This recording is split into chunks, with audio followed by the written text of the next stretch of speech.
저희가 공천 얘기로 좀 넘어가서 얘기를 한번 여쭤보겠습니다. 좋습니다.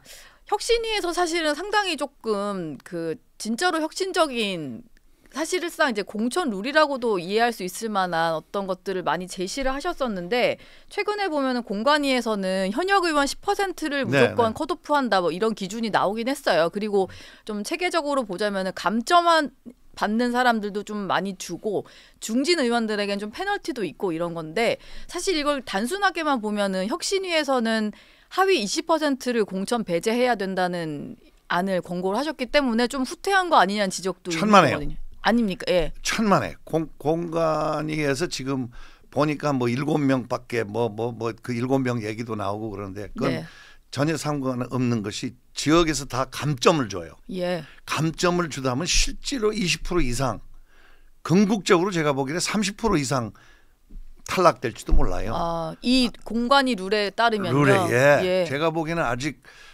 ING야. 네. 아직 하는 중이니까 공관위를 좀 믿어봐야 돼요. 예. 그리고 우리는 또 신선한 바람을 주기 위해서 굉장히 과감한 뭐 20% 이상 이렇게 얘기했지만 그 실제로 그렇게 될 거고. 네. 그리고 지금은 이제 10% 얘기가 나오고 있지만 감점까지 따지고 그러다 보면 제가 보기에는 20%는 훨씬 뛰어넘어요. 예. 예.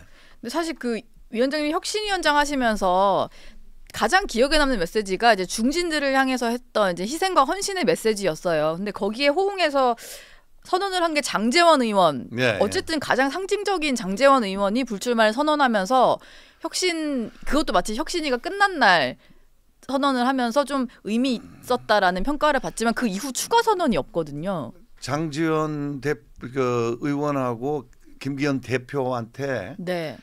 그 조금 타이밍이 예. 아쉬웠어요. 좀 더 빨리 움직였으면 우리가 다 상승 효과가 있었는데 시너지가 있었는데 예. 그분들이 이제 조금 우리가 이제 당에 50% 성공했다. 네. 50%는 당에 넘긴다. 그리고 제가 나왔잖아요. 예.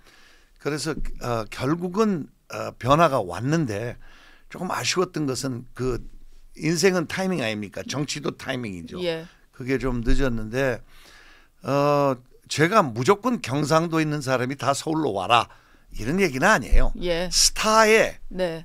스타에 좀 얼굴이 알려졌고 원희룡 원래 제주도 분 아니에요. 예. 인천 계양에 나가잖아요. 네. 이런 게 멋있는 거예요. 그리고 자기가 바위를 계란으로 깨보겠다. 예. 응? 이재명 대표가 얼마나 셉니까? 예. 거기서 네. 쉽게 와서 선거했죠. 그게 아마 송영길 의원 자리였죠. 예, 거기가. 맞습니다. 근데 이제 와서 한번 우리 정면으로 부딪혀 보자. 그러면 늘 제가 주장한 것은 이순신 장군 말씀 있잖아요. 죽음을 각오하면 살 것이요. 예. 살라 그러면 죽을 것이요. 네. 어떤 당 전체가 좀 담합이 돼서 통합을 해서 어려운 데가 어디냐. 그리고 이제 수도권에서 지난번 선거 때 예. 공부를 제가 좀 했어요. 네. 1000표 미만으로 친 데가 10군데가 넘어요. 아, 지난번에. 너무 박빙 승부에서 졌군요. 그러니까 예. 그거 조금만 돌리면 돼요. 그리고 국민의 마음을 사야 돼. 네. 변화를 보여줘야 돼. 뭐 지금 한동훈 장관님 개인 인기도는 올라가지만 당에 아직도 국민들은 보고 있어요.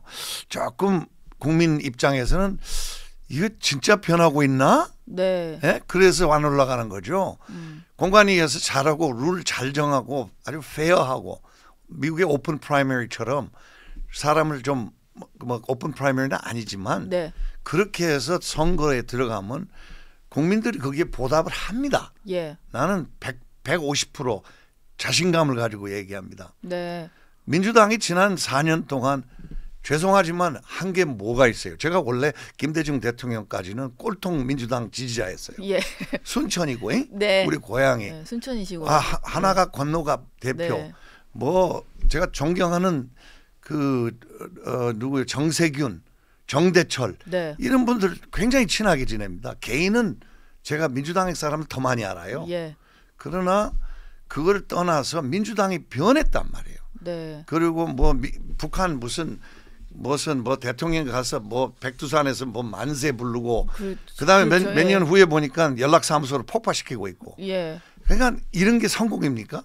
내가 보기에는 아니에요. 네. 그러니까 근본적으로 민주당이 왜 김대중 대통령이 또 뭐 이 통합을 주장했는데 지금 통합인가 그리고 정쟁을 삼아서 나가는 네. 거 예. 심지어 공개된 장소에 나가서 이재명 대표 보고 제가 그 100주년 행사 때 가서 내가 그랬어요. 정쟁 좀 그만하세요. 네. 좀 나라를 생각하세요. 예. 그게 지금 여야 할 것 없이 정치인이 지금까지는 정치인이 다 이득을 보고 국민이 희생했는데 네. 이제 정치인 너희들이 희생 좀 해라. 예. 국가를 위해서 살아라. 한강의 기적을 이루었는데 네. 이제 여의도의 기적을 일으키자. 음. 남들이 다 한강 기적 부러워해요. 네. 이제 우리 정치적인 개혁을 해서 정치도 멋있게 해서 다른 나라가 아 정치도 그 대한민국처럼 해야 된다. 예. 이래야 되는 거 아니에요?